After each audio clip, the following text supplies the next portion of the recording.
Sabres have an important West Coast road trip coming up this week, and we got a lot of player updates to get to heading into it. That's all coming up here in the Locked On Sabres podcast with Sneaky Joe DiBiase.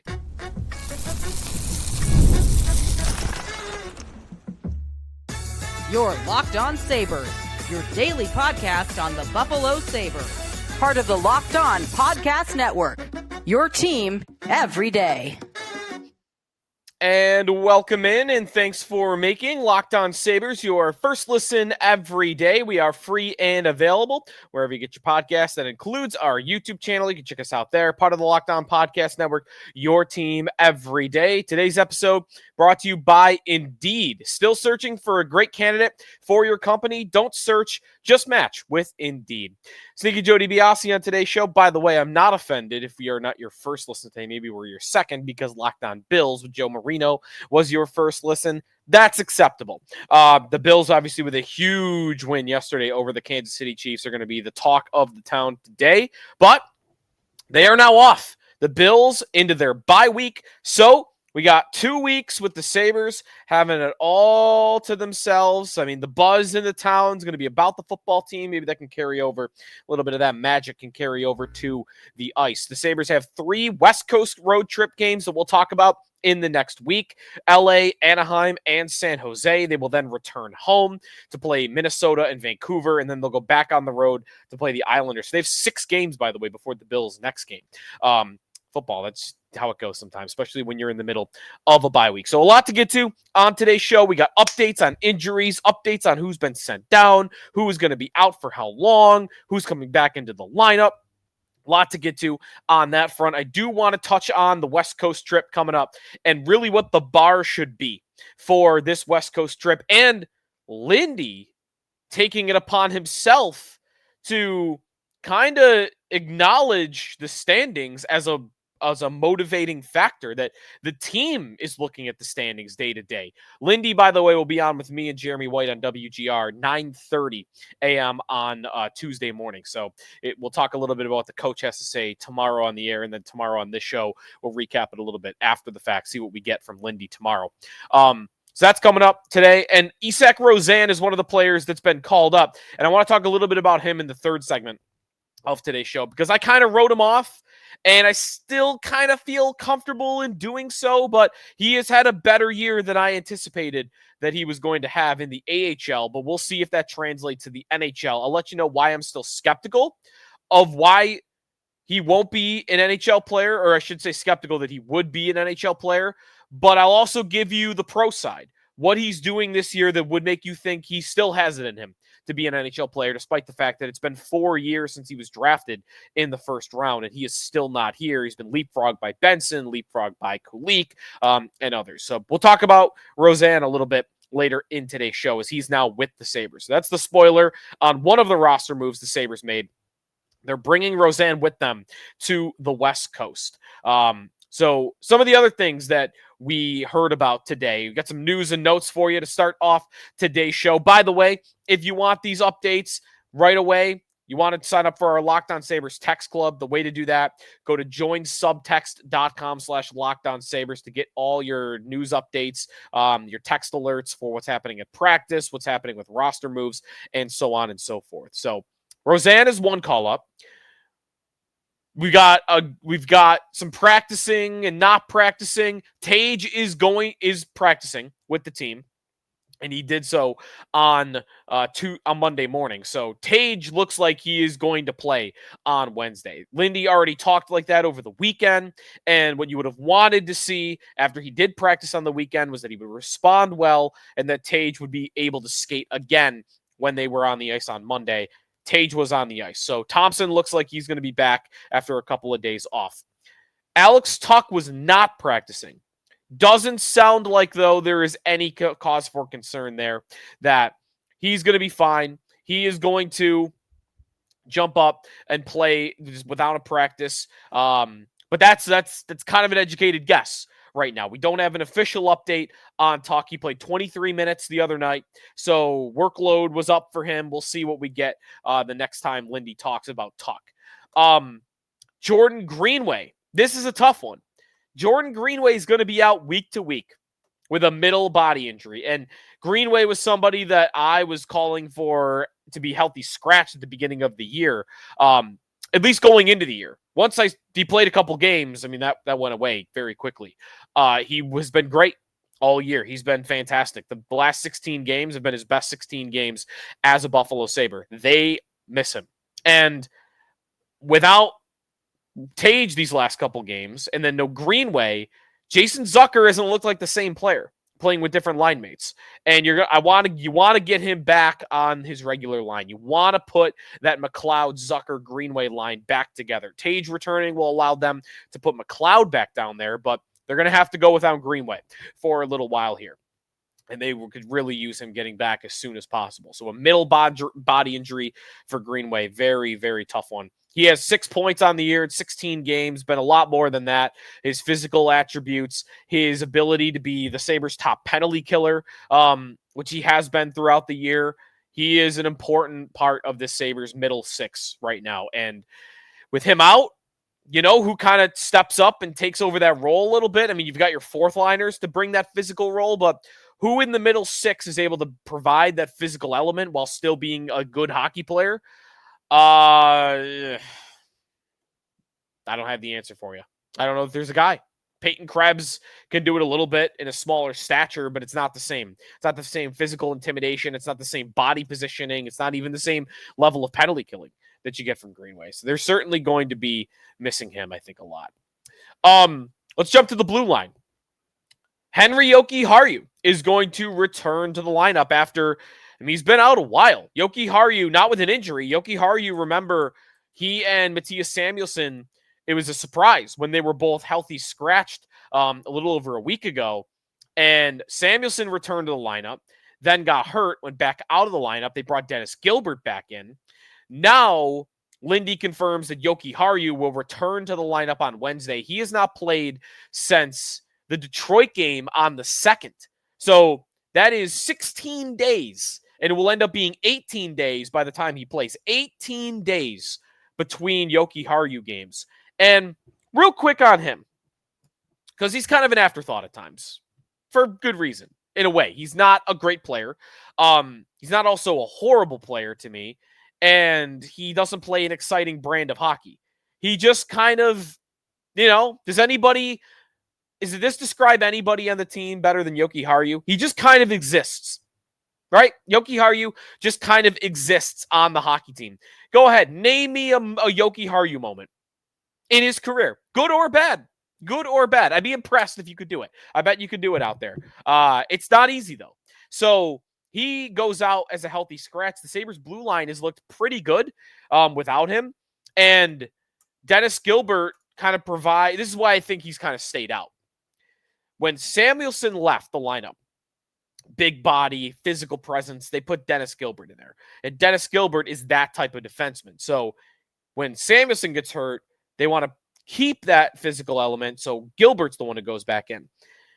The guy that went in for Jokiharju was Jacob Bryson, not Dennis Gilbert.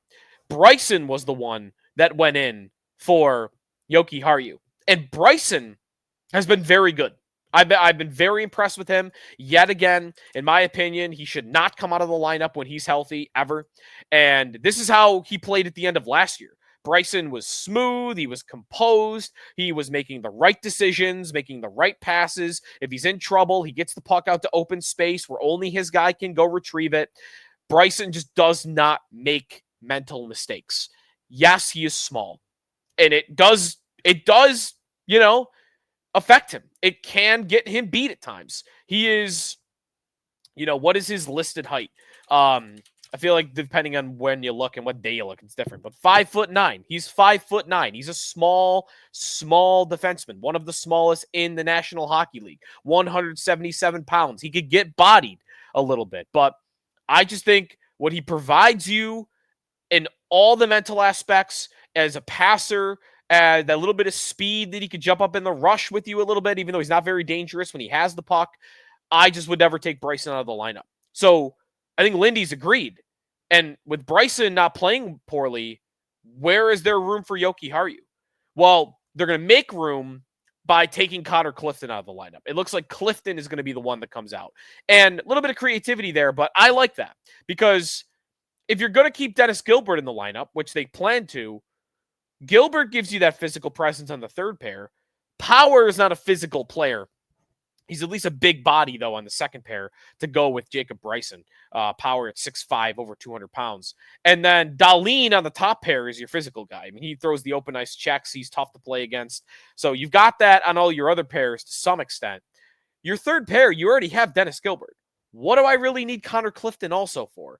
Two guys like that? I don't know how that's really going to go. So Yoki Haru, meanwhile, gives you little more of a balanced puck mover to go with a more of a physical presence on the left side. I like this combo. Yoki Haru this year, I mean, he hasn't been great. Goals above replacement, he's below on everything. Expected goals above replacement, though, actually, he is slightly above that average line, but for the most part, not a very impressive player this season when you look at some of his advanced numbers. And he really never has been. Third pair role, though, is more, I think, beneficial to him. He was playing on the top pair a little bit too much this year for my liking. And then finally, as we work through the roster here, going into this West Coast trip, goaltender. Ukko-Pekka Luukkonen ready to return. So Luukkonen is going to play on Wednesday. No surprise there. And as I've said, I think this could be the beginning of a stretch here. Maybe Reimer gets in playing a couple of back-to-backs, but this is going to be, I think, the Luukkonen show going forward. That he is going to play every night that he's up to it, every night he's not injured, every night that they're not in a back-to-back situation.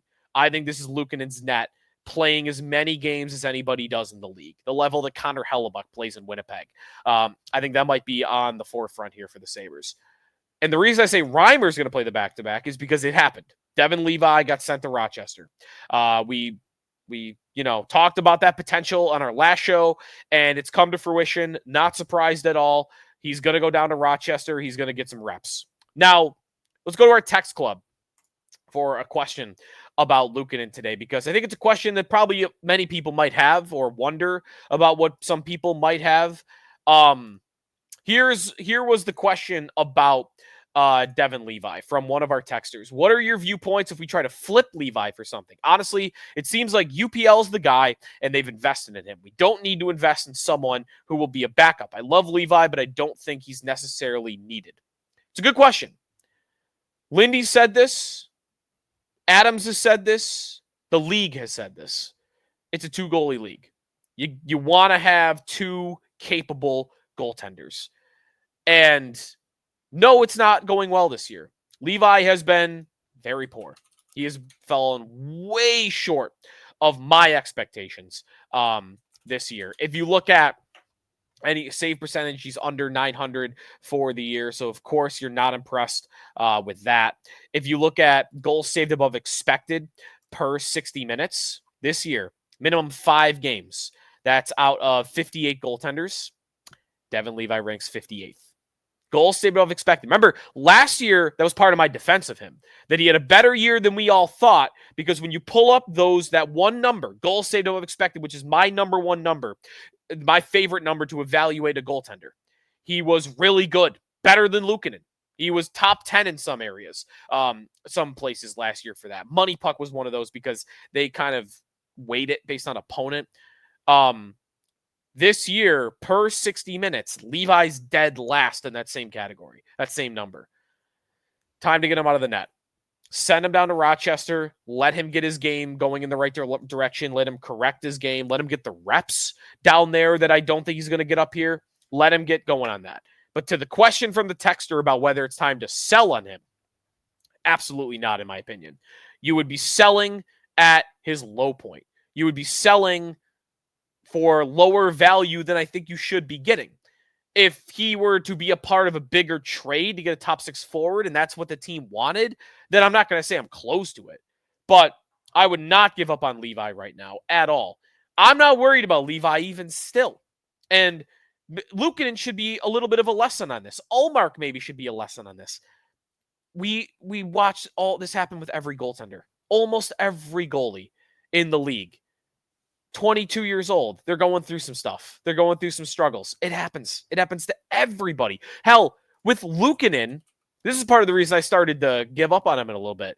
Luukkonen was happening at 24 years old. And that's when you start to wonder, okay, wait a minute now. 24, you probably should be getting it together by about this time. That was the age Luukkonen got going, though. Levi's 22. Levi's 22. He's still very young. He's still, for his position, for his age, for his experience, I'm not giving up on Devon Levi. I would still tell you today, if I were going to put money down on it, he is still going to be a starting caliber goaltender in the National Hockey League, and I still think one of the better ones. I still think you look at his trajectory, what he did in college, what he did at the World Juniors, what he did in the AHL last year. We'll see. Maybe I change my opinion on that by the end of this year. I want to see what he looks like in Rochester. And eventually it's going to come time for him to get results in the NHL when you're thinking about him for the long term. So, yes, I am supremely disappointed by his season so far. But no, I do not think it's time to panic about what he is for the future and time to give up on him in a trade of some sort. But he's down to Rochester. Reimer stays up. When we come back, the West Coast trip, what you would take, and also Isak Rosen coming up, and what we should expect from him now going forward. That's coming up here on the Locked On Sabres podcast with Joe DiBiase. Today's episode of the Locked On Sabres podcast is presented by PrizePicks. PrizePicks, get up to 100 times your money on PrizePicks with as little as 4 correct picks. The best place to get real money sports action. Over 10 million members, billions of dollars in award winnings. PrizePicks has made daily fantasy sports accessible to all. You just pick more or less on at least 2 players for a shot to win up to 100 times your cash. Run your game all season long with PrizePicks. PrizePicks puts their members first. All withdrawals are fast, safe, secure. They've even got Venmo now to make it easier for everybody. PrizePicks invented the flex play, which means you can still cash out if your lineup isn't perfect. You can double your money even if one of your picks doesn't hit. Sign up today, get $50 instantly when you play $5. You don't even need to win to receive the $50. It's guaranteed. They also offer weekly promotions. It can lead to big payouts on Tuesday. That's coming up tomorrow. Taco Tuesday, each Tuesday. PrizePicks discounts. Each player projections up to 25% to provide even more value for your lineups. Download the PrizePicks app today. Use the code LOCKEDONNHL. Get $50 instantly after you play your first $5 lineup. Download the app. Use code LOCKEDONNHL. Get $50 instantly after your first $5 lineup. PrizePicks. Run your game. Sneaky Joe DiBiase back here on the Locked On Sabres podcast. Be sure to check us out on Twitter at Locked On Sabres, or you could check me out on Blue Sky as the sports media landscape starts to shift over there. Less bots, I'll say that. But we're not running from Twitter either. We're still going to be on Twitter for, of course, the many of you that still use that. At Locked On Sabres, at Sneaky Joe Sports there, at Sneaky Joe on Blue Sky. All right, let's get to what's coming up on the schedule. And Lindy Ruff doing something interesting. Lindy, according to a piece from Matthew Fairburn at The Athletic that I was reading this morning, going to ask him about this on Tuesday morning, he put the standings up in the locker room. Lindy put the standings up in the locker room. And his explanation as to why he did that was he doesn't want to be chasing in March. He wants the players to recognize the playoff urgency.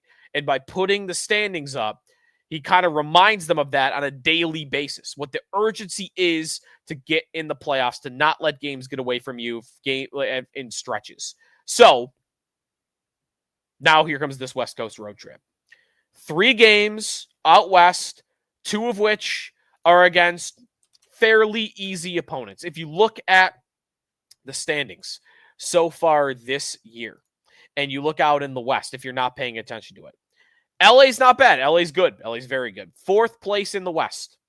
23 points in 19 games. The Sabres did play them earlier in the year in a game that we all thought they should have won at home, but they did not.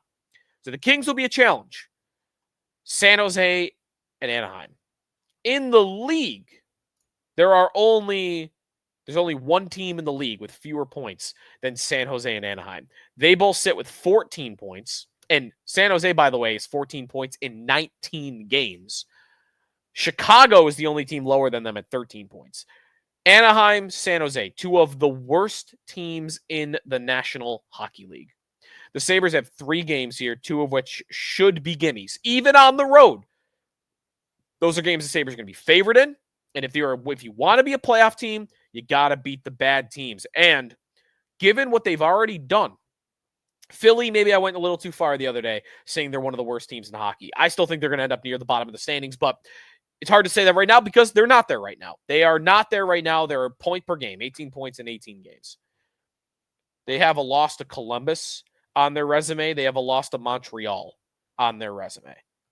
If they were to lose to Anaheim and San Jose, they would have lost to 4 of the 5 worst teams in hockey. If you're trying to make the playoffs, you can't suffer defeats like that. And because they've already suffered 2, you better not get another one. Those are absolute must wins. Not, get 3 of 4. No. In those 2 games, it's got to be 4 of 4. I know they have a back-to-back. They have a back-to-back on Friday and Saturday in those 2 games. You can't drop one of them.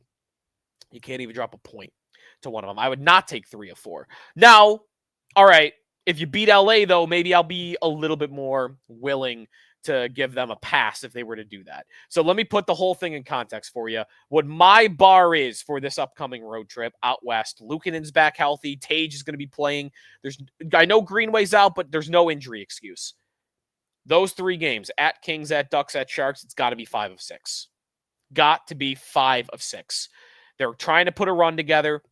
They are trying to get into a playoff spot, going into the West Coast trip. This is before Monday night's games also. They are 2 points out of a playoff spot behind the Boston Bruins, but they are also a point behind the Islanders and a point behind the Flyers. Got to start making up ground. Got to start making up ground. Got to start putting yourself in a good position. As Lindy kind of put it with his exercise, putting the standings in the locker room, you can't wait till March to get into a spot. Get into a spot now. Don't play catch up all year long.